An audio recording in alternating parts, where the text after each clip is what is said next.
morning, everyone. Thank you for tuning in to K4CO Radio. Hope you all are having a lovely Tuesday morning.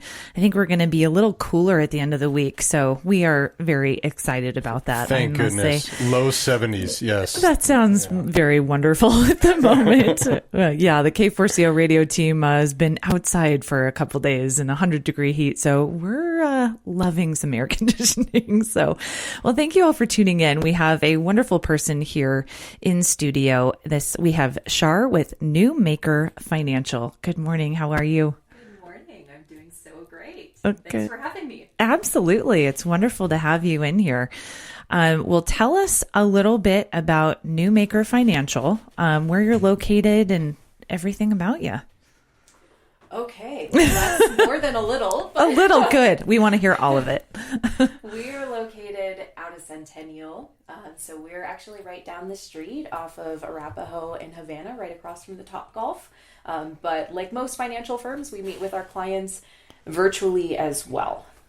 So it's just myself and my business partner, and we offer general, holistic financial planning services, which I will absolutely tell you a lot more about. That is wonderful. I noticed you were here in Centennial, but it's great you offer Zoom as well. Yes. We actually have clients out of state as well, so that helps because sometimes people move. That is so true. Yes. So for those tuning in, this is a very cool interview that we are going to conduct. So what I love about Newmaker Financial is you all really focus on life transitions. Yes. Which I think is sometimes missed in a lot of these types of worlds, if you will. Sure. Because all of us are going through some form of transition in our life. Absolutely. So tell us a little bit about the different transitions and how you can assist with those. Of course. Yeah. And I'll start, if you don't mind, with the why behind why we focus on life transitions at Newmaker. So with Newmaker, first off, our name is Newmaker, as in make your future new again. When you're going through a difficult life transition, like loss of a parent, loss of a spouse, or through divorce, loss of the person that you thought you knew sometimes, it can be really challenging when you think about your future, because you go from these ideas around what you thought your future was going to look like, who you're going to spend it with, all of these plans, and all of that clarity is all of a sudden gone. So what we focus on is helping our clients get from a place of this dark void where it's scary, where you're grieving, everything feels challenging, normal things feel difficult, to all of a sudden we're changing the paradigm to now we've got a blank canvas. Now we've got something to work with. How do you want to color this canvas? And how do we create and quantify a plan around the things that you want for your future? So that's really the goal in our financial planning. And that's what we love to see our clients move through in the process of financial planning with us, which we love campy things. So we have an acronym for our financial planning process. It's C, as in see your future. So the S standing for secure your present. We focus on making sure that things as simple as your spending plan are set up properly, that you feel secure about what your expenses look like, that you have an understanding of, in the case of divorce, what your asset split is going to look like and how that will affect you for the future. And then the second step being envision the future. So going more to that paradigm shift of the blank canvas. How do we want to paint this? How do we want to quantify things for your future? And then finally, enacting the plan. So that's where we're taking action, we're monitoring the plan, we're making adjustments over time. And we love it. We really love taking our clients from a space of something that's really challenging. It's something that they didn't ask for. It's certainly something they didn't plan for most of the time, to now really being excited and hopeful and confident about the future again. Wonderful. I love that you really care about the individual. It makes a world of difference instead of just kind of a large blanket over that everyone needs exactly the same. Right, absolutely. And I think it's certainly a miss in my industry, but I can understand it from a financial planner's perspective, why it might be easier to take a one-size-fits-all approach. Every time someone comes to sit down with you, sure, you can offer XYZ, these top 3 products to each and every person, and maybe they'll be fine. Maybe it'll all work out okay. But in the end, from my experience as a planner, doing that would require so much less effort of me and potentially be a more sustainable thing. But I think it would make it a lot less rewarding. A lot less rewarding, actually. So, I mean, I come from a financial world, and when I was in it, it was basically just like, I don't care who the customer is, you offer these products. And right. Everybody kind of one fits everybody, right. You know, and I always questioned that. I always thought this is not, you're basically just pushing, you know, products on people instead of really getting to know them and what works for them, what will help them out. So I really like that a lot. Absolutely. I appreciate that. And I totally understand, because when you're working for certain places under a certain structure, sometimes it's the objective of your job to sell a certain number of products per month. And so people are just literally doing their job. But unfortunately, that doesn't end up necessarily being the best outcome for the client. Right. For sure. And your background is also in the financial world, correct? And so, yes. And how did that kind of migrate into where you are now? What have you seen as far as changes and differences? Because this is oh my gosh, so many things. Absolutely. I'd love to hear the kind of the transition of your life that made you create this. Yeah, of course. So I started in the investment world back in 2014. I started in the banking world a few years prior to that, and I made the mistake of thinking that they would be similar. So I dove into the brokerage world. I started off at a discount brokerage firm, the name of which you are probably very familiar with.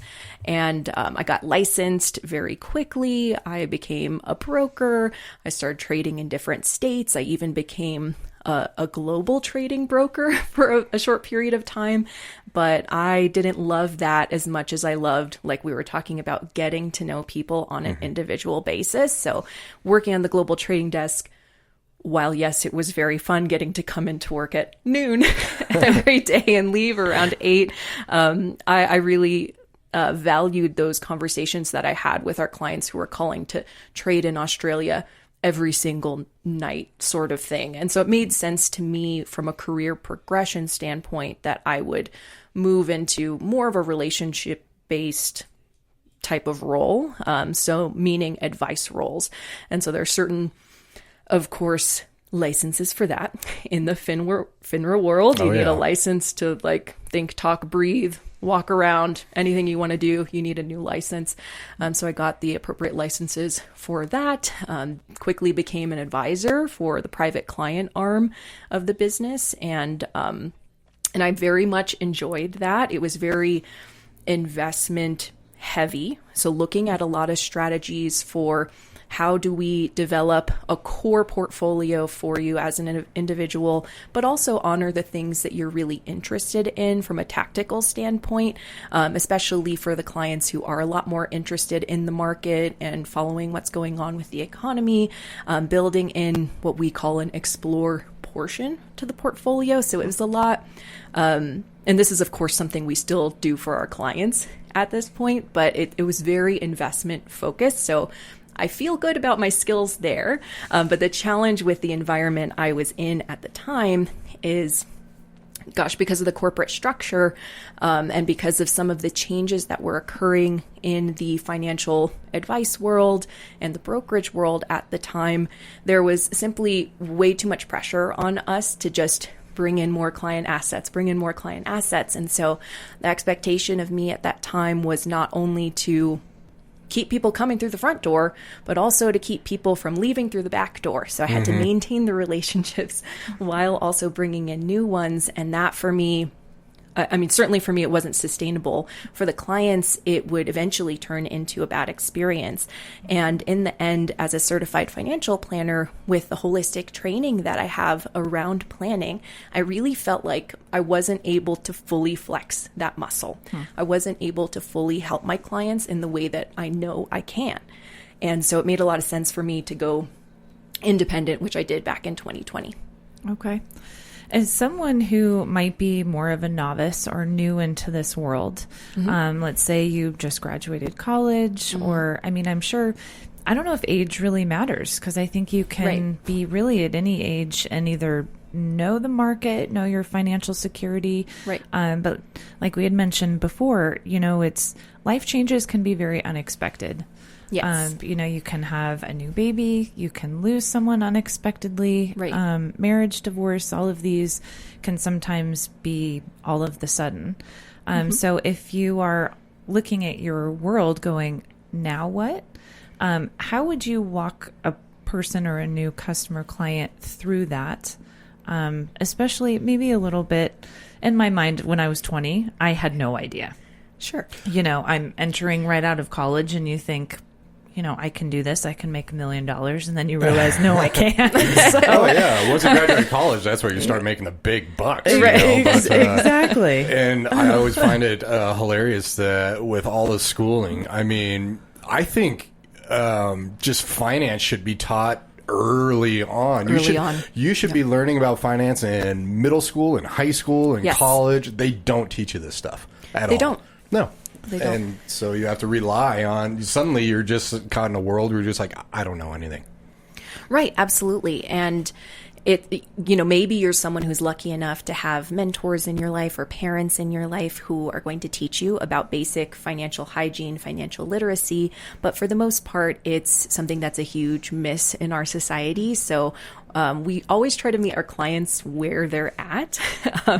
Often it's sometimes we are starting from absolute basic. Sometimes they already have an understanding of general financial principles. And sometimes we have folks who know enough to be dangerous, or we get a little bit of that kind of Dunning-Kruger effect where people feel like they know enough and they feel like they know more than they actually do. And so it's walking that back a little bit, but again, that all comes back to the relationship and being able to understand people and to talk to them through what are the real challenges and the real concerns for them. So it's about having a conversation that is primarily listening, is a lot of reflecting back to the client what they're actually saying and what they're actually feeling so that they can hear that they're being heard, hear that validation, and then also it helps them to understand what they really need. And so usually those conversations, if it was a beginning conversation, initial consultation, many of my clients end up identifying and articulating for themselves what it is that they need next. And that's how I know what to best help them with. No, that is absolutely wonderful. For those just tuning in, thanks again for listening to K4CO Radio. We are sitting down with Char with Newmaker Financial. We're going to take a quick music break here, but stay tuned. We have a lot more still to come. Welcome back to K4CO Radio. We're sitting down with a great interview, actually, with Charlene Laney, who is with Newmaker Financial. Thanks again for coming in. We really appreciate it. Glad to be here. Yeah, definitely. I'm gonna start out with a nice little softball for you. Newmaker, how'd you come up with that? You know what? The lucky answer is that I did not come up with it. My business partner did. All right. But it is absolutely still rooted in that concept of we want to help you make your future new again. No. For sure. I love it. I wanted to bring up what I adore is you care about the individual, which we touched on before. But you literally have under the About page, for those of you listening, go to newmakerfinancial.com and you can find out all about who Char and Josh are, that they are a team.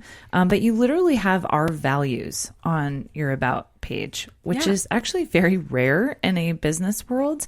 And it says under there that you have a holistic financial vision. Mm-hmm. Can you go into explaining a little bit about what that looks like as far as holistic approach might look like? Of course. Yeah. So we talked a little bit before about some of the misses in the financial industry, especially in the advice world.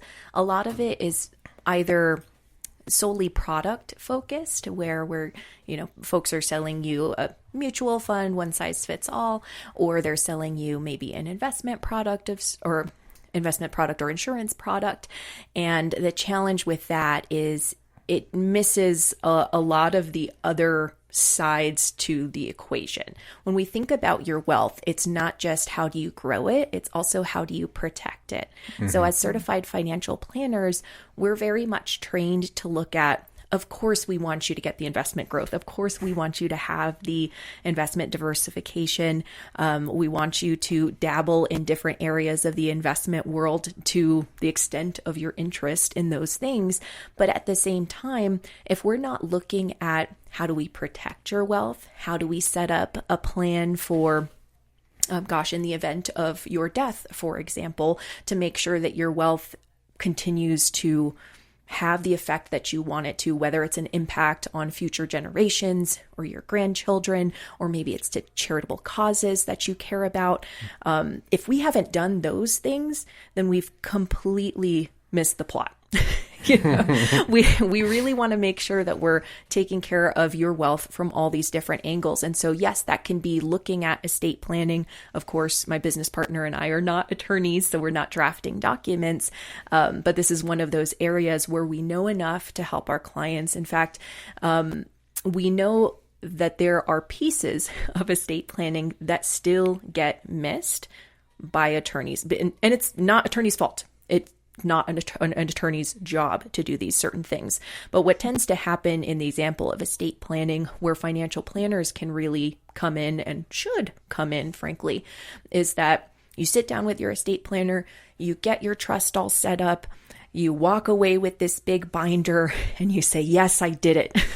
Let me set this binder aside and not think about it again, because we don't like to think about death. The problem with that is when you open up the binder, often on the first couple of pages, sometimes it's in the back of the binder, there's a set of instructions for additional things you need to do to implement that estate plan. Some of those things you need to do with your investment broker or through a financial planner to help you get that paperwork done. Otherwise, the plan will fail. So it's making sure that that implementation is taken care of. It's having this understanding of the different options for you in the estate planning world and being able to speak to those things so that when you do go to sit down with your estate attorney, you're reducing your billable hours with them. And you know exactly, the things that you need to explore with them from a legal standpoint. So yes, there's estate planning. There's also looking at things like tax planning. Similarly, I'm not filing people's taxes. And at the same time, I know enough about taxes to help my clients reduce their overall tax burden over the course of their lifetime. That's exactly what tax planning is. And so we use different account strategies. We use different strategies with their investments in order to optimize the money that they get to keep over the course of their life. Again, I mean, you've hit on this so many times, but I feel like it's really overlooked in today's society. It's kind of, we're going to hand this to you and now you're on your own. Right. Set it and forget it. Exactly. It's about educating the person. And again, it's not this blanket coverage. It is very individualized. Yes. And if you can come armed with some education and knowledge and awareness, then you can be better prepared.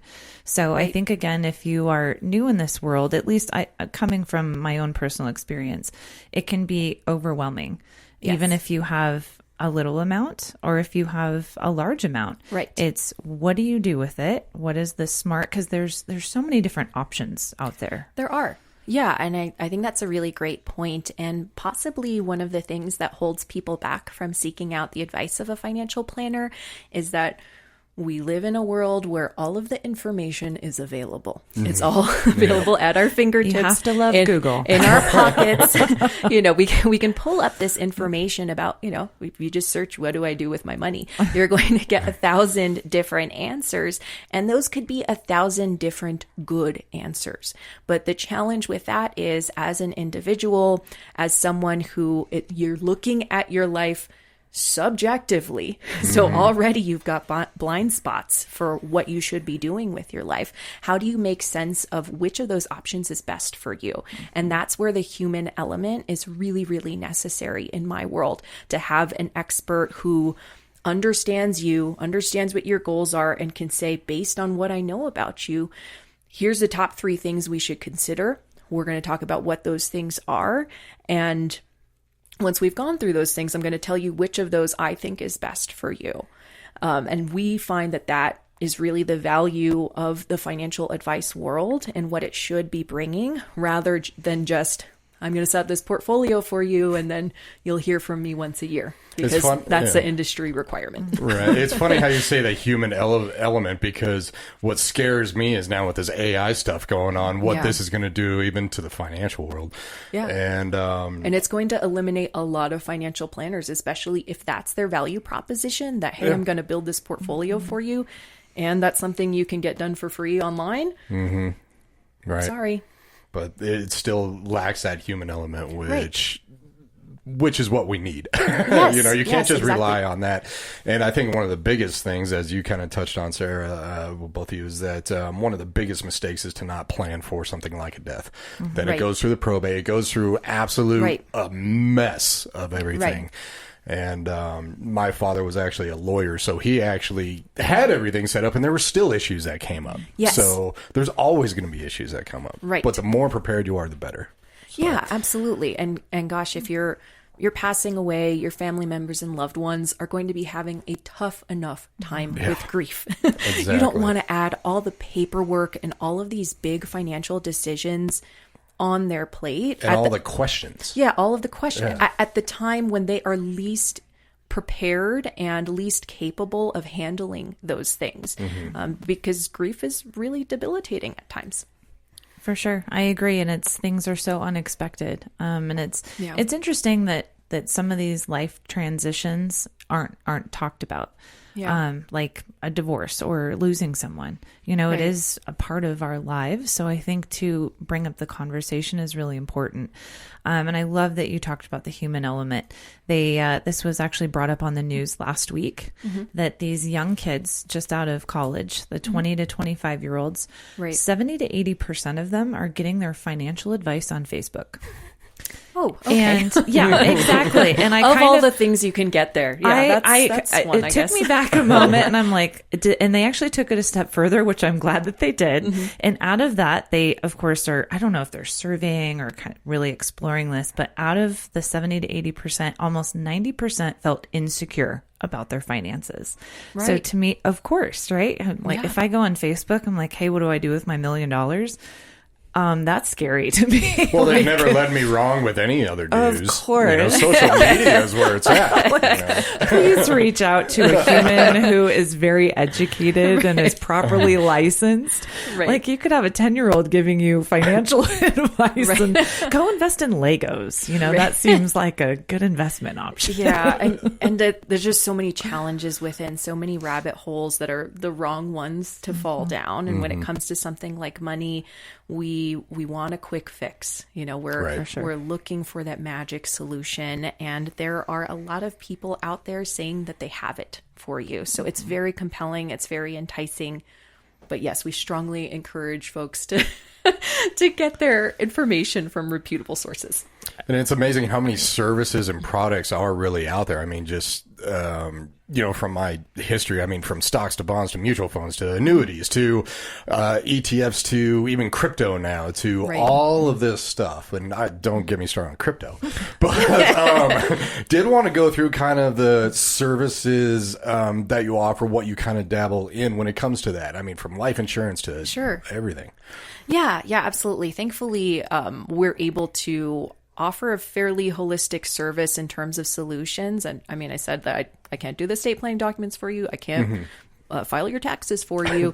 But we do offer life insurance, and we structure everything to just let me back up for a second here. Mm-hmm. We structure everything in such a way where we're able to actually deliver on that fiduciary promise, with being able to offer advice in a client's best interest. So if I were someone working at an insurance firm, similar to what we were talking about before, where folks are just kind of pushing products at you and they've got their quotas that they need to meet, and nothing against these good folks, they're just doing their job.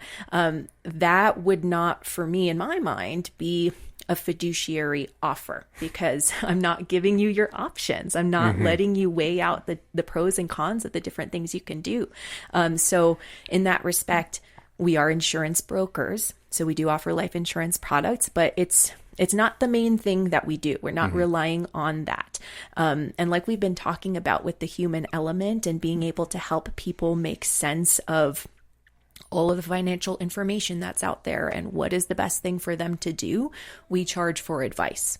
So the way that we do that is we charge a flat fee, generally for year-term engagements. And what we do is in the first couple of meetings, we're having those in-depth conversations with our clients about what are the top concerns for you? What are the things that make you lose sleep at night? And talking through and prioritizing which of these things do we want to tackle and in what order. Often that does involve helping them build a professional team, like in the case of divorce. I've got a gentleman that I've been working with the last couple of months. We just set him up with his attorney.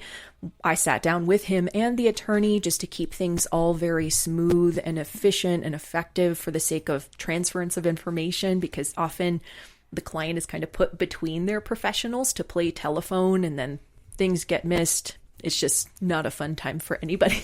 But that's part of the service, and that's usually one of the first steps that we take. But those financial planning arrangements are inclusive of that. We're doing goal setting and prioritization, like I mentioned. We're doing income tax planning. We're doing investment advice and building a portfolio. If there's someone who's near retirement, we're doing a time segmented strategy for their income. Maybe we're doing life insurance. Maybe. But we're doing that insurance assessment to see what kind of coverage that they need. And if they need more, sure, we'll take care of that.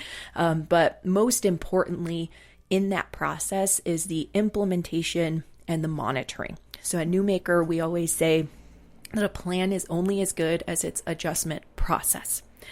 So with financial planning, just like people do with their budgeting. And by the way, we don't like to use the word budget because it's something that you can't budge on.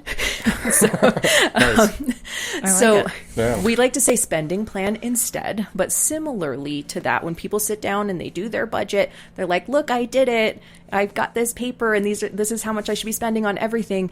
And then let me not look at that again while I live my life, because if I look at it, then I'm going to see that I'm actually not spending money in the way I intended to. And so, that creates a lot of shame around finance, and then people want to avoid the conversation. And so, anyway, back to the adjustment process. With the financial plan, it's not something that's set in stone. We want to set the expectation with our clients that this is an initial iteration of what we're doing with your plan. And a few months down the road, we're going to see how things are going. We're going to reassess. We're going to adjust the direction 1 or 2 degrees to the left, as necessary.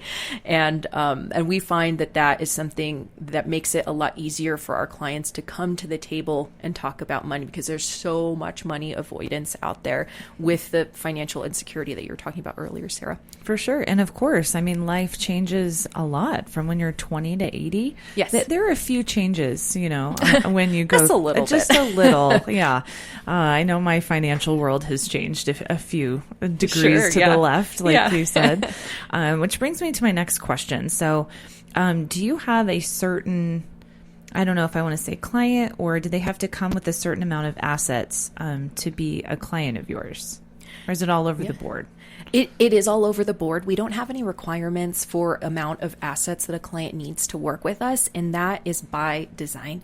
So when I talk about charging for financial advice, first off, we want to make financial advice accessible for everybody. Now, I know that our price isn't necessarily going to be something that someone just out of college will necessarily be able to afford, but for folks who can afford it and value the advice, we want to be able to help people as early as possible, especially, as you're going through these life transitions, but certainly later in life as well. There's a lot that can be tackled with financial planning. Now, for the investment management piece, yes, of course, we build portfolios. Of course, we manage our clients' investments.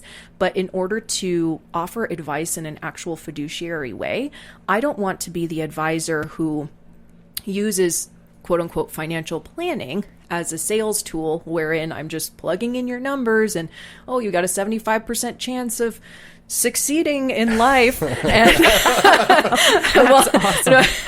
and in order to get to 90%, you have to invest your money with me, which is often the way that it's used. And that is not at all what financial planning should be. So our intention is we're doing the planning up front. We'll come up with an investment plan for you. And hey, if you want to implement with that with us, great, let's do it. I love that. That cracked us up. I would love if someone told me that. You have a 75% chance of succeeding in life. I'd be like, oh, maybe that's good enough. I don't know. Do I really want to strive?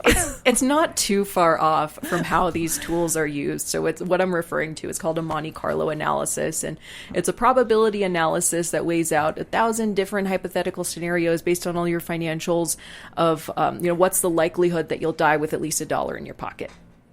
And so if that's what you consider success in life, then man, okay, I need to walk around with $1 in my pocket for the rest of my life. So I know that I'll have $1 because it's heavier. There you go. It seems more important. It's kind of like the best way to double your money is just to fold it. There you go.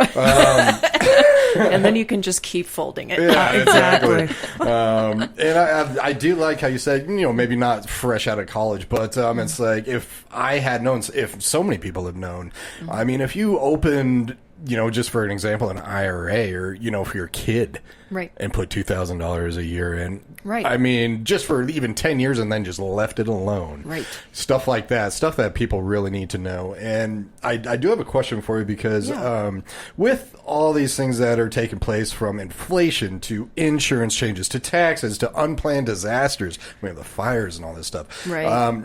And you were talking about a spending plan. How often do you think people should sit down, go over their spending plan in a year? With all this, we got an election year going on, right? Right. All these things change constantly. Right. And not to mention the fact that there's certain expenses that aren't on a regular basis. Exactly. Some things are like once a year. Yeah, those unplanned disaster Yes. things are, exactly. Yeah. Generally, I recommend for folks that they try to sit down and look at their spending plan at least once a month. If it's every couple of weeks, that's helpful too. And the reason for that frequency is just that from a psychological standpoint, if we're thinking about the shame that people have around money, that shame can be very scary and make them not want to confront, the difference between their ideal spending plan that they originally set up and the reality of who they are as a human. The more frequently that they take a look at their money and just say, okay, here's what it is. This is me being a human. It's very factual and it's totally fine. And I'm going to adjust where necessary. When we see trends of I'm spending a little bit more every single month than I thought I was going to in groceries. Okay, well, maybe I adjust my spending plan there and maybe I can adjust down in a different category. So the more that they can remove all of that angst around money, the better. And the frequency really helps with that.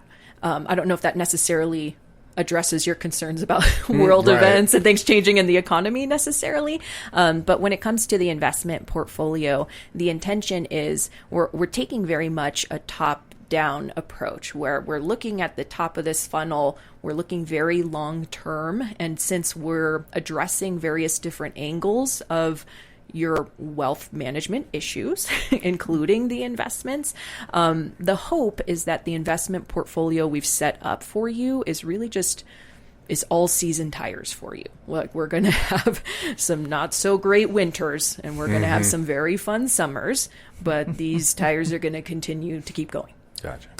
I love it. Yeah, especially if you keep the communication going, especially once a month or every few weeks, then you can be a little more prepared and, again, well-versed in what you're talking about with your spending, especially. Yeah, absolutely. The more that it can become something where, this is just part of how I take care of myself as a human, because we're so health focused. I'm can talk to you more about this. I'm just such a health nut, but from various different angles. When you're looking at your mental health, your physical, your emotional health, your financial health is also a part of that. And what people don't realize is when you're avoiding taking care of your financial health, it actually stresses you out in ways you don't realize on a subconscious level. Even if you're not consciously thinking about it, it can really mess up different aspects of your life. All of a sudden you're having an argument with your spouse or partner that you felt like came from nowhere. And this is one of the ways that you can have your self-care financially, is just by regularly looking at the spending plan, regularly assessing your financial plan, and adjusting as needed. That is so true. I mean, we are, as I think maybe as a society, we look at all these different health aspects, and the financial world is definitely a huge stressor for most of us. Right. Money is always a topic with everyone, whether you have it or don't have it. It's definitely a topic that should be addressed because it can be very stressful. And it's funny how stress is one of the biggest hindrances of health. Right. In you. I mean, your health declines when stress is in your life. And absolutely. It makes everything worse. Recent survey by CreditWise Survey said that 73% of Americans rank their finances as the number one stress in life. And I believe it. And financial stress, you're always worrying. Because money is in everything. It's something that you can't really get away with. And so often the way that people deal with that is just by simply suppressing the stress and trying to avoid it as if that's going to make the problem better. But, it can lead to things like depression. It can lead to challenges in relationships like we talked about. It can lead to poor physical health, which, of course, all of those things can just spiral to way worse outcomes that we won't talk about here today. Right. For sure. We won't. We're going to take a quick break here, though, real quick. Once again, we are speaking with Charlene Laney, who is with Newmaker Financial. You can go to the website, newmakerfinancial.com, and check out everything. We will be right back with this interview after a quick song break. Good morning, everybody. Thanks for tuning in and listening to the exclusive interview with K4CO Radio. For those just tuning in, we have been sitting down with Char with Newmaker Financial. Thank you again for being here. It's wonderful to have someone who is so immersed in this world and very educated. Because I think, like we mentioned before, a lot of misconceptions are in the financial world. Oh, yes. And we're all getting our advice from good old Facebook and Google of I have $5 to my name. Now what? Right. So, and we had briefly talked about this before the break, about the entire kind of encompassing health portion of it. There's the mental, emotional, financial, physical, all this different, aspects of it. Did you want to allude a little bit on that? Word with that? Of course. So my business partner and I both have a certification called the Psychology of Financial Planning Specialist certification. And the reason that we sought that out and decided to take such I shouldn't say mental health heavy, but a lot more of a mental health welcoming approach to our financial planning is because we saw how it does not work when you don't include the mental health aspect of it. When people come to sit down with us in our office, because finance is often something they've either avoided, they have no one to talk to about it, and obviously money is in all things, all different aspects of our life. Sometimes folks sit down and it's just like everything comes out. all of the drama with their family or their spouse and all of these emotional aspects and the fact that it's been worrying and stressing them, all of that just comes out. And so it's something that the financial advice industry and financial planners often just choose to, okay, I'm going to listen to you, but in the end, here's your plan. Just regardless of how you feel, here's the plan. You should stick to it. And Josh and I, my business partner, we have done that approach. That is the approach that we were originally trained in. And it just simply does not work for clients. There needs to be an acknowledgement of who someone is as a human, as well as all of the rational, important facts and information that's out there about what kind of investments they should be using. Both of those things need to be combined. And that is the approach that we feel is actually the most effective. I mean, there's no point in me setting up a financial plan for someone if I know that it's not going to be sustainable for them or it's not going to be something that they can stick to. And do you all partner with anyone within the community to help or assess those different needs, especially, the mental health or emotional health? Yeah, absolutely. So when thinking about building a team for a client, sometimes that does involve working with financial therapists. So to answer your question directly, sometimes we do wrap in financial therapists if there is some sort of trauma around money, which lots of people have that. And financial therapy is a budding field, so many people might not know that actually exists. But as far as our overall involvement in the community here locally, Josh and I do a lot of work with Rooted 303. So they're a nonprofit organization based here out of Englewood, Colorado. And their mission is to help folks bridge the gap from recovery from addiction into this next phase of their life, just ensuring that they have the resources that they need. And many of those resources can be things like workshops around their mental health. And so we love the work that Rooted 303 is doing. And so anytime we can partner with them for events, like we just did an event back in May called our Mothers to Mothers event, where we were taking donations of purses filled with feminine products or clothes that people don't need anymore, and then bringing them to mothers in need. And that's the sort of thing that we love doing, especially with an organization like Rooted 303, because they do have that same alignment and philosophy of the importance of mental health. Because when we're talking about something like addiction, and of course there are addictions in the finance world as well. There are things like gambling addictions, and I've certainly worked with folks who are struggling through those things. With addiction, it's more of something that's going on mentally and emotionally versus it being something that you're physically willing. And it's an illness. So yes, we love working with causes like that. And like I said earlier, I'm so incredibly health focused. Not to say I'm the healthiest person, by the way. There will always be pizza in my life. I'm never going to give that up. But I'm also a hot yoga teacher. I moonlight doing that a couple times a week. And there's a studio based out of Lowry, which is a neighborhood in the Denver proper area, that I've been teaching since they opened. And what I love about that studio is they have so much more of a community focus, and community it's a big part of our health. When we think about people going into retirement, for example, that first year of retirement, their risk of mortality goes up so much. And it really comes down to, are they involved with people in their community? Do they have a strong social presence? Do they have a sense of purpose? Do they feel like there are people around them that care about them? And so community, of course, matters. And I love being part of that Root to Rise community. It is just such a wonderful yoga studio. And if I can help people reach their health goals physically and mentally as well, then I love to do that. And I love how you brought up the mental aspect too, because in my mind, I think finances is one of those things like mental health, where it's just like, oh, how are you doing? I'm fine. Right. It's something that we've grown up not to talk about. Right. To keep it to ourselves. Right. And it's just, it adds to that health or unhealthy aspect of us. So Right. And I think that the challenge there is like, who can we be vulnerable around? Mm-hmm. And when we can be vulnerable around folks, when we feel like we have a community that supports us, that just further helps to bolster our overall health. Mm-hmm. I love how involved you are in the community. I mean, that speaks volumes for who you are and the company that you're backing. We actually had the pleasure of meeting with the gentleman who runs Rooted 303, and great. Highly recommend them as an organization as well. Love that. We do too. Everything that nonprofits do.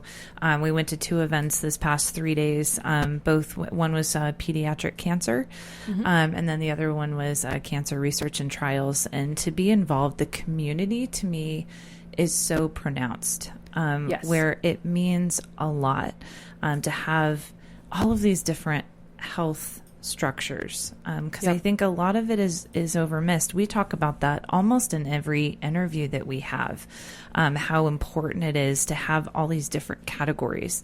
Right. It's not just, hey, did you go to the gym 5 times this week? Right. I mean, the physical balance is important. Exactly. Right. It's like, how are you feeling? Like, because when I do that for a week, I hurt, and I'm not always, balanced, like you said. Right. So it's diet, and yes, the physical aspect, but it is the financial, emotional, mental piece. Yeah. So absolutely. It is definitely all encompassing. So Yeah, thank you for caring about the individual and really developing that relationship. So I think both of us, Josh and I, both had a moment when you said, yeah, once a month, because we didn't come from a world like that. You know, it was you come in and then we don't see you again. So it is like, and we have a model like that today with people that we're partnered with. It's like, hey, how are you? What can we do for you? And where are you in the community? And what else? How can we restructure? So, you know, it's important to have that. Well, I want to be clear that when it comes to your spending plan, I'm not necessarily meeting with you once a month, but it is something that I train my clients to do on their own, to make sure they schedule it into their life, to take a look at their spending plan. Right. But with regards to how frequently we meet to talk about various different subjects and topics that we're tackling, it's so very customized. And that's why we simply we charge a flat fee for the year. We've got these 5 or 6 topics we want to address. And depending on the collaboration and efficiency on generally the client side, that will really determine how frequently we need to meet. And we're very flexible about that too. Sure. Very customizable. I love that. Well, how can people find you? What is the best way that they can reach out? And everyone should. If you have $1 to your name, you need to reach out to Char. Yes. Well, yes. So we would love to meet with people. Our first consultation is always complimentary for folks because it gives us an opportunity to first off see if we're going to be a good fit. It's very important to me that, you know, first of all, I recognize I'm not going to be for everybody. and some clients aren't going to be the best fit for me personality wise based on investment philosophy and, you know, the value that they're looking for and whether or not they value our service. And so we want to be able to have that opportunity to really see if we mesh well and to see if we click, because when it comes down to it, it's the relationship that's most important in us being able to go along this journey together. That right there's a big difference between you guys and the big boys in my mind, because you know, there's a reason they can build these cities of financial offices, right. You know, because they'll accept almost anybody. Well, right. And whether it's a good fit, bad fit, so I really like that. Oh, I appreciate that. Yeah. And I don't want anyone working with me if they don't want to work with me. There has to be some choice in this. But yes, first consultation is complimentary because there is a lot that we need to figure out there with that first conversation. And often I can answer clients' questions within that. And maybe they don't need my services, or maybe they need me a couple years down the line. And that's all fine too. But the best place to find us is going to be our website, which is newmakerfinancial.com. They can also reach us via text or phone call. 720-440-2873 is our best phone number for contact there.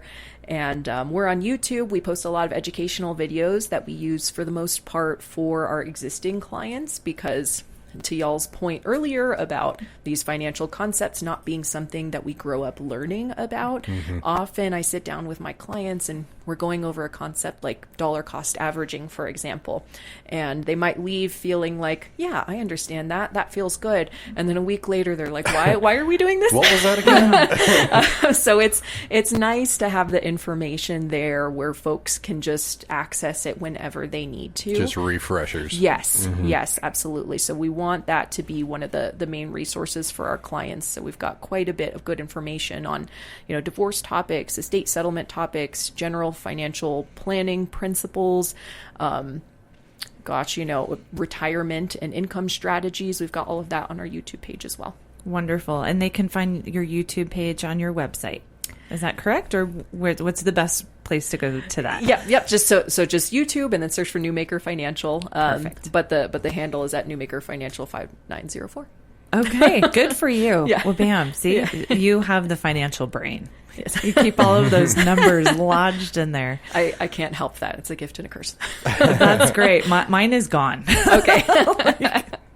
And so people can always call and text you guys just saying, you know, hey, I'm interested or something like that. And wanted to make sure 720-440-2873. Yes, that's right. Perfect. Sounds good. Yeah. Anything else that you wanted to make sure that we mentioned before we sign off? You know, not particularly. I'm just so grateful for the opportunity to be here. And by the way, I love the opportunity to talk about my business, but it is also so great to be working with K4CO because you all do have a very similar philosophy to us at Newmaker, where you care about the people, you care about the community. I love how you have that open door policy for local artists and you want to feature them. And as someone who is, I would say I'm musically brained because I love dance and I love music, but not instrumentally, capable in any way possible. I happen to, I know some folks in the music world and I feel like they need a lot more love because art is really important. And it's one of the ways that we get through the challenging things in life is through music and through art. So I love that that's your mission. Thank you. Well, it means a lot to us. Thank you. We really appreciate that. Yeah, and we definitely care about the community. We do a lot of nonprofit involvement as well, and we do care about the people that come here. And yeah, musicians, we love all of it. It's funny how you mentioned, when people retire, the mortality rate. Yeah. And I saw that actually when I was in the financial world. It's just like people would retire and they'd either disintegrate or and the people that didn't disintegrate, they were involved. Mm-hmm. They were going out. They were in the community. They had stuff to do. The people had that a sense of purpose. Did they were disintegrate thriving. were just sitting around doing nothing. They didn't have a purpose. And it's a huge thing. So. Right. Yeah. Absolutely. I agree. Community is very important. People get out there. And you know what? The message is, whether you're starting a business or you're going through a divorce or, various different challenging things happening in your life, you don't have to do it alone. Exactly. And you shouldn't try to. Right. Absolutely. Well, thank you, Char, for coming in. You're welcome. Thank you for having me. Of course. You're welcome to. Absolutely. Well, keep us updated for sure. We'd love to have you again. I will. If you would like to. Okay. Again, thank you all for listening to K4CO Radio. We have been sitting down with Char with Newmaker Financial. Again, if you want to go to their website, I highly recommend it. We all have life transitions and things going on in our life. They are the experts in the field. So definitely give them a call. And their website again is newmakerfinancial.com. And stay tuned here. We have afternooners this afternoon, and we'll get you back to our regular scheduled program. Thanks again for listening.